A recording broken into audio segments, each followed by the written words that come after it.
de lo consumado a lo manifestado. Vamos a predicar de lo consumado a lo manifestado. Entonces vamos a Juan 19, iniciando en el versículo 29, dice: y estaba allí una vasija llena de vinagre. Entonces ellos empamparon el vinagre, una esponja, y poniéndola en un hisopo, se le acercaron a la boca. Cuando Jesús hubo tomado el vinagre, dijo: consumado es. Y habiendo inclinado la cabeza, entregó el espíritu. Pero en Tito 2:11 dice: porque la gracia de Dios se ha manifestado para salvación a todos los hombres, enseñándonos que, renunciando a la impiedad y los deseos mundanos, vivamos en este siglo sobria, justa y piadosamente, aguardando la esperanza, la buenaventuranza y la manifestación gloriosa de nuestro gran Dios y Salvador Jesucristo, quien se dio a sí mismo por nosotros para redimirnos de toda iniquidad y purificar para sí un pueblo propio, celoso de buenas obras. La palabra del Señor está bendecida. Entonces vamos a predicar de lo consumado a lo manifestado. Bien, ¿qué significa la palabra consumado? La palabra consumado significa algo que está terminado, algo que está completo. Entonces Jesús en la cruz cumplió con la justicia de Dios para que Dios pudiera salvar a los pecadores. Es decir, que cumplió completamente con todas las demandas de Dios. Dios tenía una demanda, y la demanda era que la paga del pecado era muerte. Entonces alguien tenía que morir por el pecado de los hombres. Entonces, y por el pecado de Adán y el pecado de los hombres que se manifestó por medio de la naturaleza de Adán, que se la transfirió a todos los hombres. Entonces, ¿qué sucede? Ya entonces en la cruz Dios perdona todos los pecados, los perdona en la cruz. Y ese acto, esa obra estaba completa, ya estaba terminada. Si nosotros nos damos cuenta que todo lo que los profetas habían dicho de Jesús se cumplió, no hubo nada que se dejara de cumplir. Y hemos estado predicando sobre eso y tanto enseñando en los últimos tiempos sobre lo que Jesús decía de que todas las escrituras hablaban de Él. Y todo lo que se dijo que iba a pasar, pasó, sucedió exactamente en el tiempo que tenía que suceder y de la forma que ya estaba escrito. Entonces, ¿qué sucede? Nosotros tenemos que entender, y para poder tener una buena interpretación de las Sagradas Escrituras, tenemos que nosotros, cuando leemos las Escrituras, leer las Escrituras en el justo contexto, en el contexto que se dio, y también en la circunstancia de quien escribió las Escrituras. Y hago una parte aquí: si no es lo mismo el apóstol Pablo escribiendo desde una prisión que el apóstol Pablo escribiendo fuera de la prisión. Si nos damos cuenta, las cartas más poderosas en términos espirituales las escribió Pablo desde la prisión. Entonces, eso influye mucho en nuestra interpretación bíblica. ¿Por qué digo esto? Porque cuando nosotros nos acercamos a las Sagradas Escrituras, tenemos que saber que Jesús nació y vivió bajo la ley. Entonces, ¿qué sucede? En ese pacto, en el pacto de la ley, para Dios perdonar tenía que ser por medio de una obra. Es decir, que la salvación es posible por medio de una obra. El asunto es que esa obra no la hicimos nosotros, sino que la hizo nuestro Señor y Salvador Jesucristo. Para salvar en la ley era por medio de una obra, era por medio de un sacrificio, y en la ley se hizo el sacrificio. ¿Cuántos están aquí? Entonces, ¿qué sucede? Ahí cumple con la justicia de Dios y redime el pecado. Hubo una remisión de pecado. Y para que hubiera remisión de pecado tenía que haber derramamiento de sangre y tenía que haber muerte. Es decir, que Jesús cumplió con el sacrificio del antiguo pacto. El sacrificio del antiguo pacto, que era tipo, sombra y figura de Cristo. Entonces Jesús, cuando aparece físicamente, entonces cumple con los requisitos que Dios determinaba para que hubiera perdón, que era muerte y sangre. Ahora bien, cuando Jesús dice consumado es, ¿qué fue lo que se consumó? Y por eso es que quiero llevarlo a que tengamos una buena interpretación y llevarlo a la luz de las Escrituras, lo que Dios está revelando. Entonces, ¿qué fue lo que se terminó? ¿Qué fue lo que fue completado? Porque Él dice consumado es, que todo está completo, todo está terminado. Entonces se termina el pacto de la ley En la cruz. En la cruz termina el pacto de la ley. Y también termina la forma en que Dios usaba los mediadores, porque Dios tenía tres tipos de mediadores: rey, profeta y sacerdote. Es decir, termina ese orden donde Dios venía y visitaba al profeta, y el profeta profetizaba por revelación que Dios le daba. Pero entonces cuando aparece Jesús, entonces al terminar ese orden, inicia otro orden, y inicia como que la fuente de la revelación de Dios es Cristo mismo. Pero termina el orden de los reyes, donde el rey, Dios lo elegía para que gobernara el pueblo de manera como pueblo. Pero ahora se manifiesta otro tipo de reinado, que es el reinado de Cristo en nuestros corazones. ¿Cuántos están aquí? Amén. Es decir, que ya no es como un reinado como un pueblo, sino como individuo. Es decir, Dios elegía un rey para todo el pueblo, gobernar como David, como Salomón, y gobernaba todo el pueblo. Y ese rey, ¿qué hacía? Que podía llevar al pueblo a cosas buenas, pero muchos reyes hicieron la maldad delante de Dios y llevaron al pueblo a cosas malas. Pero ahora nosotros tenemos un rey que es Jesucristo, que ahora manifiesta su vida a través de nosotros para gobernarnos de manera individual. ¿Cuántos están aquí? Amén. Entonces, vemos que hay un consumado y hay algo que se manifestó. Cada vez que Dios termina algo, inicia algo nuevo. Es decir, que Dios no es que termina algo y ahí se queda, sino que inicia algo nuevo. Una de las cosas que mucha gente tiene dualidad del alma y no saben en qué pacto están, si están en la ley o si están en la gracia, es porque ellos leen las escrituras y leen algo que está ahí como una verdad histórica, pero no entienden que quizá eso es una verdad histórica, pero no es una verdad presente.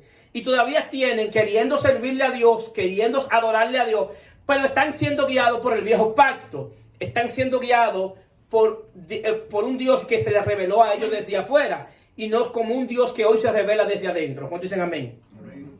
Entonces, pero también termina el orden sacerdotal conforme al orden de Aarón, el orden levítico, que usaban una vestimenta sacerdotal como la utilizan los sacerdotes de la iglesia tradicional. Entonces, ¿qué sucede? Ese orden terminó. Ahora inicia y se manifiesta otro orden sacerdotal que es conforme al orden de Melquisedec, rey de justicia, rey de Salem, sacerdote de Dios Altísimo. Si nosotros no entendemos lo que terminó, lo que se consumó en la cruz y lo que se manifestó después de la resurrección, entonces vamos a estar perdidos cada vez que nos acerquemos a las Sagradas Escrituras. ¿Cuántos están aquí? Amén. Amén. ¿Amén? Estamos. Entonces, termina ese orden. Termina la forma de Dios relacionarse con el hombre. ¿Por qué? Porque Dios se relacionaba con el viejo hombre, con el hombre caído. Por ejemplo, Adán, cuando antes de pecar, era el hombre que estaba en calidad o estaba calificado para relacionarse con Dios. Porque era el hombre que tenía la imagen y la semejanza de Dios. Estaba unido en términos espiritual. Había una unión espiritual entre Adán y Dios. Pero cuando Adán peca, entonces hay una separación. Entonces Adán comienza a escuchar a Dios desde afuera. Por eso cuando escucha a Dios desde afuera, tiene miedo, porque es la primera vez que lo escucha desde afuera. Y se esconde. Entonces, la manera como Dios lo hace es por medio de diferentes pactos para hacer como un acto a su ira contra el hombre. Hace pacto. Y hace diferentes pactos, lo que llamamos pacto de obra. Ahora bien, en la cruz termina lo que es el pacto de obra. ¿Por qué? Porque después de la muerte y la resurrección de nuestro Señor y Salvador Jesucristo se manifiesta el pacto de la gracia de Dios en Cristo. Es decir, si nos damos cuenta, ¿qué implica el consumado y qué implica la manifestación en la resurrección de nuestro Señor y Salvador Jesucristo? También las Sagradas Escrituras en Lucas 16 dice: la ley y los profetas eran hasta Juan. Desde entonces el reino de Dios es anunciado y todo se esfuerza por entrar en él. Es decir, que la forma en que Dios le hablaba a ellos cambió, terminó. Hay muchos cristianos que andan buscando que Dios le hable, lo cual es bueno. El problema es que ellos quieren que Dios le hable es a través de un profeta. Y andan detrás del profeta. Andan como Jesús decía, corriendo mal y tierra detrás de un profeta para que un profeta le hable. Y Dios puede hablarlo, claro que sí. No voy a entrar en esa discusión teológica. Dios puede hablarse como Él quiera, cuando Él quiera y de la manera que Él quiera. Y puede hablarte a través de un profeta. Pero el modelo bíblico en el Nuevo Testamento no es que Dios te dirija a través de un profeta. La palabra enseña que los que son hijos de Dios son dirigidos por el Espíritu Santo. ¿Y dónde está el Espíritu Santo en el nuevo pacto? Adentro de nosotros.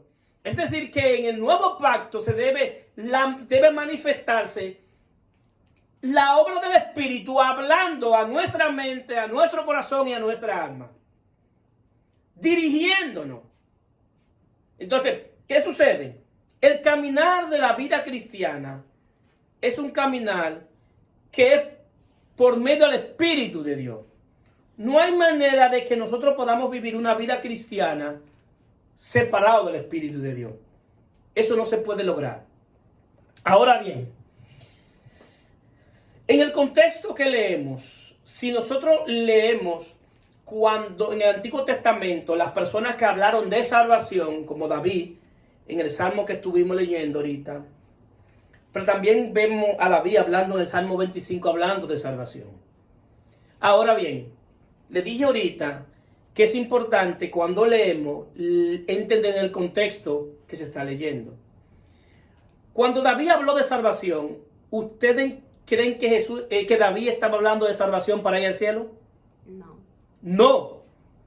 El contexto de salvación que David lee no es conforme a la vida eterna, como nosotros entendemos la salvación.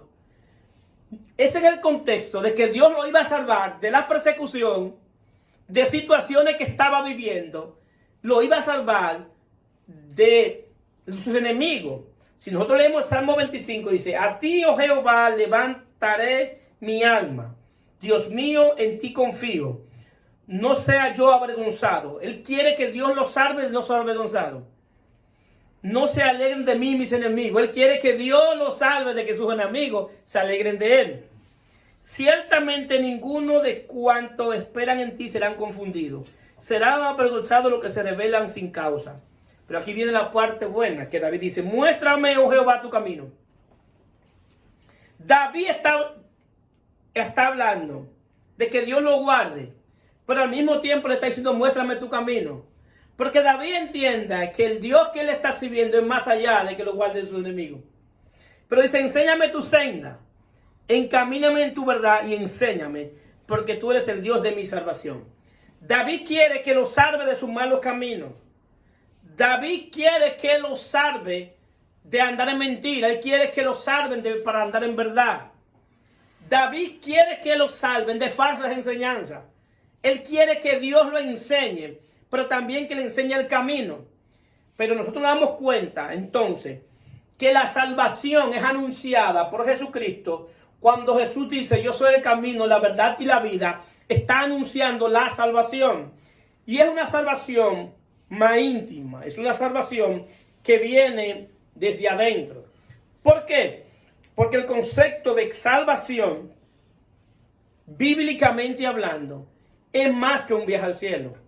Es cierto que la morada final de aquellos que están en Cristo es el cielo, pero lo que es la salvación tiene tres etapas. Tiene la etapa pasada, la etapa presente y la etapa futura. La etapa pasada es que Dios perdonó todos mis pecados. La etapa futura es que llegará un tiempo en que nuestro cuerpo será glorificado en la resurrección de Jesucristo, que nos va a resucitar y tendremos un cuerpo glorificado. Eso no ha sucedido. Ahora bien, pero entre el medio de lo pasado y lo futuro hay una vida en el medio. ¿Cuántos están aquí? Amén. Entonces Dios hoy tiene que salvarnos de lo que hoy estamos viviendo. Y lo que Dios debe salvarnos no es de algo que está afuera, sino de algo que está adentro de nosotros. Dios tiene que salvarnos de nosotros mismos. Ese es el concepto bíblicamente de la salvación. Dios tiene que salvarme de nuestras tinieblas. Dios tiene que salvarnos de nuestras mentiras, de nuestra maldad. Dios tiene que salvarnos de la manera de vivir que hemos vivido cuando estábamos fuera de Él. ¿Cuántos están aquí? Amén. Amén. Entonces, ese es el concepto de salvación bíblicamente hablando. Entonces, ¿qué pasa? El sacrificio en la ley expiaba, pero no quitaba el deseo de pecar. Es decir, que expiaba el pecado, que era que Dios quitaba la mirada del pecador y ponía la mirada sobre el animal que se tomaba para el sacrificio. Y la ira de Dios caía sobre ese animal. ¡Pam! Pero ¿qué sucede? Eso fue consumado en la cruz, donde ya Dios no está buscando un animal para que lo sacrifiquen. Ya Dios no está buscando un animal para que la ira caiga sobre ese animal. ¿Por qué? Porque Jesucristo, Jesús de Nazaret, es el que Dios eligió como el Cordero que quita el pecado, y toda la ira de Dios cayó sobre nuestro Señor y Salvador Jesucristo en la cruz. ¿Para qué? Para que se calmara la ira de Dios. La cruz calmó la ira de Dios. El consumado es que la ira de Dios fue calmada en la cruz. Ahora bien, Dios termina esa era y empieza entonces o esa etapa o esa dispensación o ese pacto, como usted quiere llamarlo, para luego se manifiesta el pacto de la gracia. Hoy nosotros vivimos en el pacto de la gracia. La gracia mal enseñada es peligrosa y la gracia mal entendida también es peligrosa. ¿Por qué? Porque cuando hay iglesias que si tú le hablas de la gracia, cuidado, con miedo. Porque ellos entienden que la gracia es una licencia para pecar. O que la gracia es que vivamos como querramos. Eso no es gracia, eso es libertinaje. Entonces la gracia es el poder de Dios operando en nosotros para nosotros poder hacer lo que no podemos hacer en nuestra fuerza, sino que lo que podamos hacer en la fuerza de Dios, en el poder de Dios. Es decir, el que no entiende la gracia, la malinterpreta y la ataca y la juzga. Porque es más fácil tener a la gente bajo la ley, bajo el yugo de la ley, bajo la esclavitud de la ley, que llevarlo a la libertad. Porque mientras yo lo tenga a ustedes bajo el yugo de la ley, ustedes van a tener que depender de mí. Pero si yo los llevo a la gracia, a que entiendan la gracia, ustedes van a aprender que dependen de Dios y su Espíritu Santo. ¿Cuántos dicen amén? Amén. Entonces esa es la idea. La idea es que ustedes aprendan a valorar la gracia que Dios ha manifestado en nosotros, pero al mismo tiempo, en sí, tener temor de las cosas de Dios, tener temor de aquello que no le agrada a Dios, nosotros despojarnos de aquello que no le agrada a Dios. Si la gracia de Dios, no hay manera de que el hombre pueda servir a Dios sin la gracia de Dios.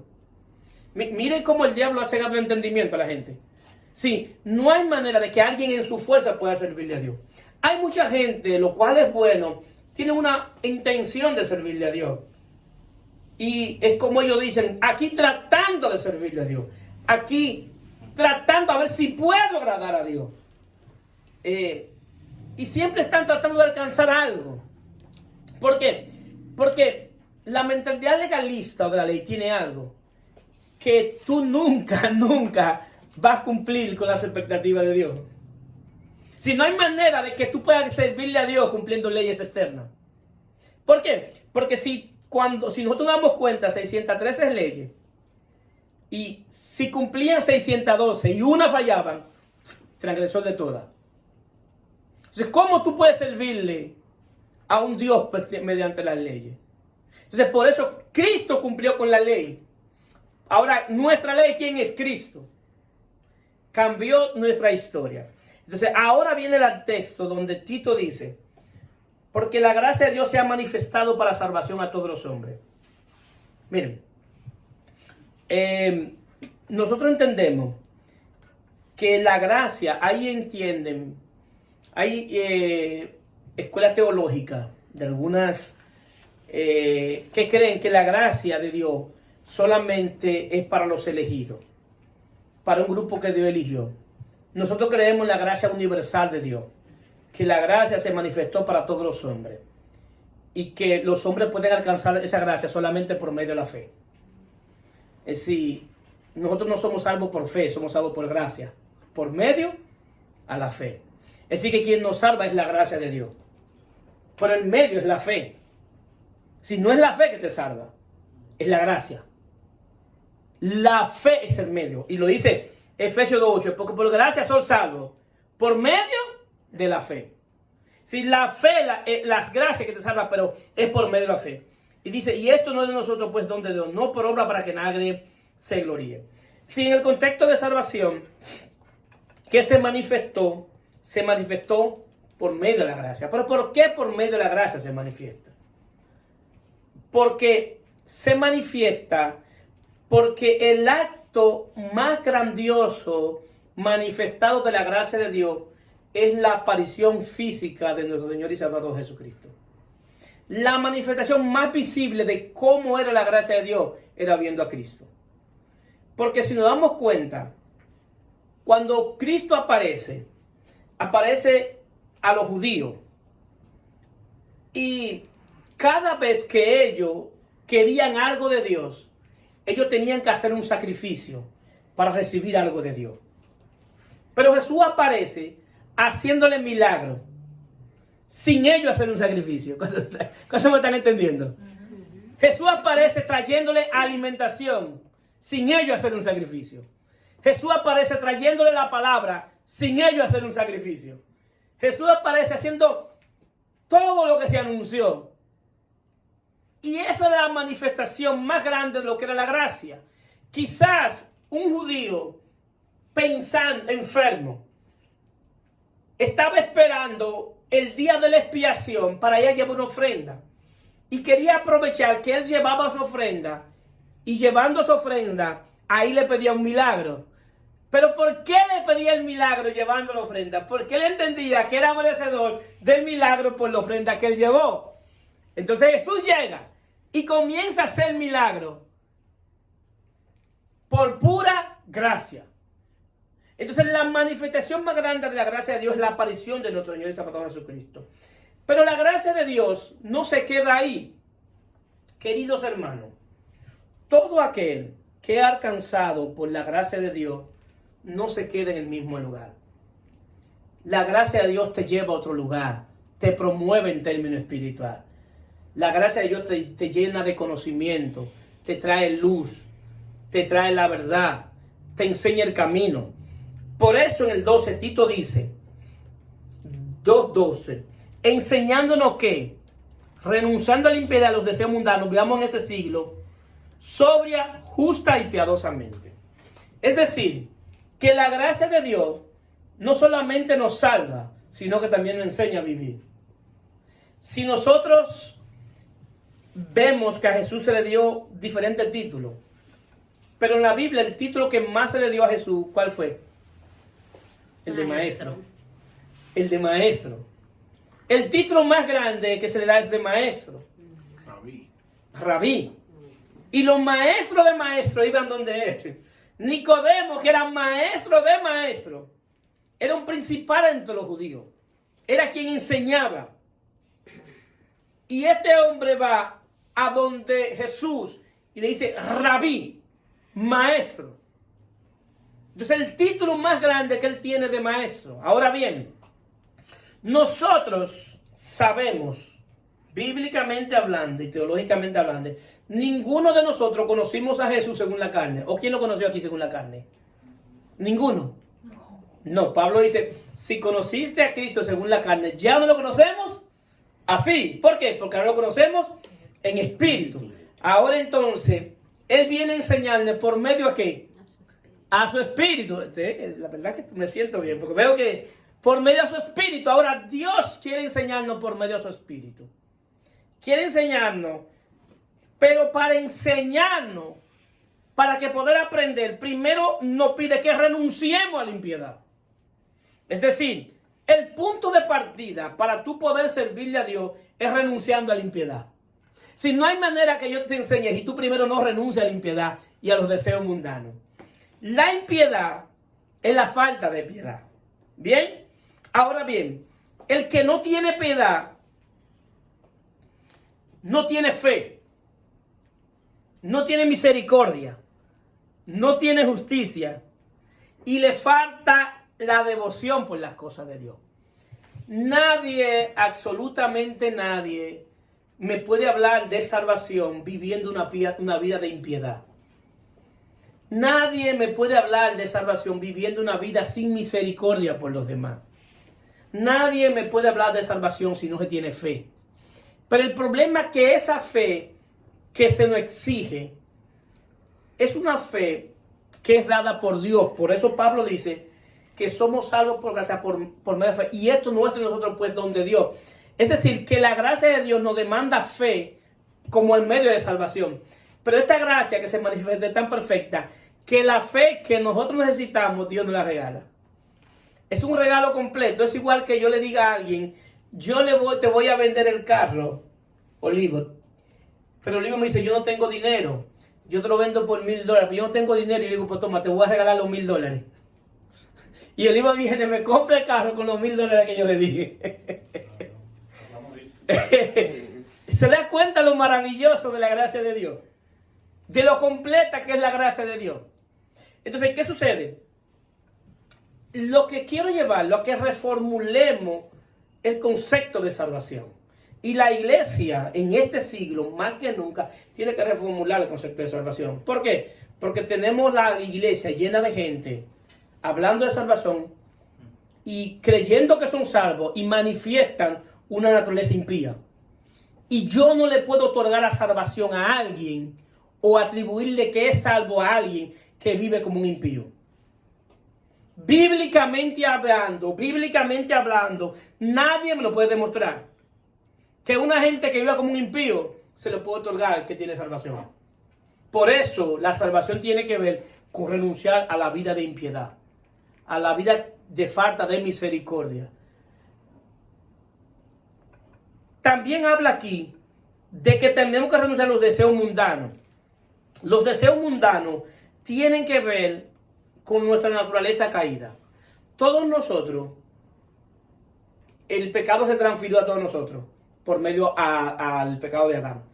Y desde ahí, por naturaleza, nacimos siendo mundanos. Mundano es que tenemos el mundano tiene que ver que los pensamientos que tenemos no son conformes a la filosofía del reino de Dios.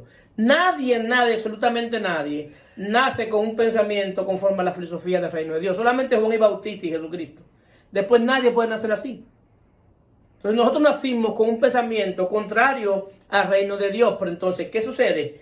¿Qué viene a enseñarnos la gracia de Dios por medio de su Espíritu? A que renunciemos a esos pensamientos.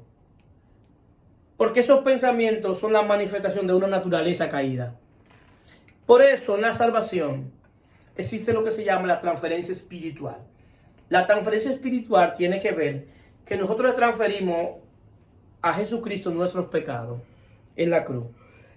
Nuestra impiedad también se la transferimos a Él. Porque ese es el viejo hombre. Recuérdense que Jesucristo estaba representando en la cruz al hombre. En su doble naturaleza representaba en la naturaleza humana al hombre y en la naturaleza celestial representaba a Dios como mediador. Entonces en la cruz Él estaba representando a nosotros. Es decir, que cuando Él nos representó a nosotros de cierta manera, aunque Él no tuvo pecado, llevó todos nuestros pecados. Aunque Él nunca vivió una vida de impiedad, nosotros le transferimos nuestra impiedad. Aunque Él siempre vivió una vida de fe, nosotros le transferimos ¿qué? La falta de fe. Todo lo que nosotros teníamos que nos alejaba a Dios, lo transferimos a Él. Y esa es la razón que Él se queda solo en la cruz. Entonces, ¿qué sucede? Ahora bien, en la resurrección, Él, por medio de su gracia, nos transfiere su muerte, se nos transfiere. ¿Cómo así? Muy sencillo. Recuérdese que su muerte fue nuestra muerte. Su bautismo fue nuestro bautismo. Su sepultura fue nuestra sepultura. Y su resurrección fue nuestra resurrección. ¿Por qué? Porque era nuestro representante. Eso que se llama la ley de representación. Donde tú buscas a alguien que te represente. Entonces, ¿qué sucede? Él entonces nos transfiere a su vida. Y nos transfirió su vida. ¿Pero para qué nos transfirió su vida? Para manifestarla. Por eso la salvación tiene que ver con alguien que ha creído en Cristo, que ha nacido de nuevo y que le transfiere su vida. y comienza a manifestar no la vieja vida que tenía, sino la nueva vida en Cristo. Eso es salvación. Eso es salvación en Cristo. Entonces, por eso soy reiterativo, que el que vive una vida de impiedad no puede hablar de salvación. No se le puede atribuir salvación. ¿Qué necesita? Arrepentirse y conocer a Cristo. El que vive una vida entregada al pecado no puede hablar de salvación, porque la salvación viene a libertarte del poder del pecado. Si lo primero que Dios te hace para salvarte es libertarte del poder del pecado y te da una nueva naturaleza, porque si se dan cuenta, Jesús en la encarnación tenía una naturaleza pecaminosa. No que él la tenía, sino representaba una naturaleza pecaminosa, mejor dicho, porque Jesús no tuvo pecado, pero venía de un cuerpo pecaminoso, porque descendía de María. Era un cuerpo humano. Cuando resucita con un cuerpo glorificado que no tiene ninguna relación con el pecado. ¿Sí o no? Entonces, el cuerpo que él tiene, no tiene ninguna relación con el pecado. Y ese es el cuerpo que se nos transfiere en términos espiritual, para que no tenga ninguna relación con el pecado. Entonces, ¿cuál es el asunto en esto? Que ahora nosotros debemos manifestar lo que Él es. Él tenía piedad cuando estaba en... Claro, pues entonces nosotros debemos tener piedad hoy. Él tenía fe. Pues entonces, si estamos en Él, tenemos que tener fe. Él tenía misericordia. Pues entonces, si estamos en Él, tenemos que tener misericordia. Yo no entiendo cómo hay a gente que me habla de que están en Cristo y no tienen misericordia con sus hermanos. Miren, si usted está en Cristo, por naturaleza, usted va a tener misericordia. Porque esa es su naturaleza. Usted va a tener piedad por naturaleza. Usted va a dar en justicia por naturaleza. Usted va a tener una vida devocional por naturaleza. Y una vida devocional tiene que ver con ser atraído por las cosas de Dios. Entonces, ¿qué sucede? La gracia de Dios también, por medio de su Espíritu, viene a purificarnos. Nos purifica, como estuvimos hablando, como decía David, límpiame con hisopo. Y tiene que ver con como que un cuidado. Porque el hisopo tiene que ver como con un cuidado, que tú limpias con un cuidado para solamente sanar la parte que están heridas. Entonces, ¿qué sucede? También nos libra de la iniquidad. Nos redime. ¿Para qué? Para que andemos en buenas obras. El que está en Cristo por naturaleza anda en buenas obras. No somos salvos por obra, pero la manifestación más grande de que hemos sido salvos son las buenas obras. Entonces ahí comienza a manifestarse las buenas obras. En 2 de Timoteo 1:9 dice: quien nos salvó y llamó con llamamiento santo, no conforme a nuestras obras, sino según el propósito suyo y la gracia que nos fue dada en Cristo. Que en Cristo Jesús, antes de los tiempos de los siglos, pero que ahora se ha manifestado por la aparición de nuestro Salvador Jesucristo, el cual quitó la muerte y sacó a la luz la vida y la inmortalidad por el Evangelio. Por eso que el anuncio del Evangelio es lo que ya se manifestó en Cristo. El anuncio del Evangelio tiene que ver con que ya Dios perdonó nuestros pecados. Que la gracia de Dios ya se manifestó. Que lo que nosotros necesitamos es creer que esa gracia está con nosotros. Que esa gracia se manifestó a nuestro favor.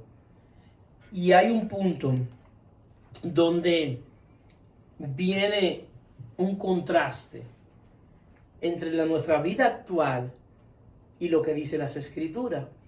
Porque cuando decimos que la gracia de Dios se manifestó a nuestro favor, inmediatamente, ¿qué entendemos? Que todo va a estar bien, ¿sí o no? ¿Qué entendemos? Que no vamos a tener problemas. Llegamos al paraíso.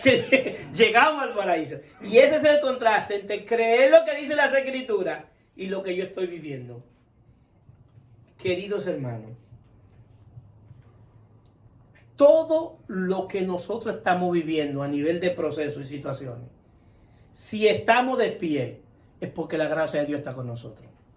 Si hemos podido soportar, es porque la gracia de Dios está con nosotros. Porque hay otros que por menos de ahí terminan en cosas peores. ¿Sí o no? Sí. Claro que sí. Si estamos de pie es porque la gracia de Dios nos ha sustentado. Ese es el concepto de entender que al que se manifestó la gracia a nosotros, a veces tienen una mala interpretación. Decir, bueno, se manifestó la gracia, ya todo en la vida va a ser una panacea, todo va a ser color de oro, todo va a salir bien. No, es que la Biblia no te enseña que todo va a salir bien, sino que lo que aman a Dios, todo obra para bien. Eso es lo que enseña la Biblia. Eso es lo que enseña que aún en el momento que estamos viviendo hoy, nosotros poder saber y entender que la gracia ya se manifestó en nuestra vida, que si estamos de pie es porque la gracia nos ha sustentado, es porque Él nos lleva de sus manos. Y es como dijo David, como Dios le dijo a David, a Pablo, cuando Pablo le pidió que lo sanara o que le quitara el aguijón, y Dios le dijo, no te lo voy a quitar, bástate con mi gracia, porque mi gracia se perfecciona en tu debilidad. La debilidad que hoy tenemos en cualquier área es la oportunidad que Dios tiene para manifestar su gracia y saber que estamos de pie. Porque un aspecto de la gracia tiene que ver con guardar nuestro pensamiento. Que nuestro pensamiento esté guardado. Porque lo que hace que la gente termine en drogadicción, en alcoholismo, o en quitarse la vida, es cuando sus pensamientos no están bajo el control del Espíritu de Dios. Y la gracia de Dios viene a hacernos seres espirituales por medio de lo que pensamos, porque lo que nos hace espiritual es lo que pensamos. Démosle gracias a Dios, porque su gracia se ha manifestado a nuestro favor. Amén. Amén. Se pueden poner de pie. Gloria a Dios.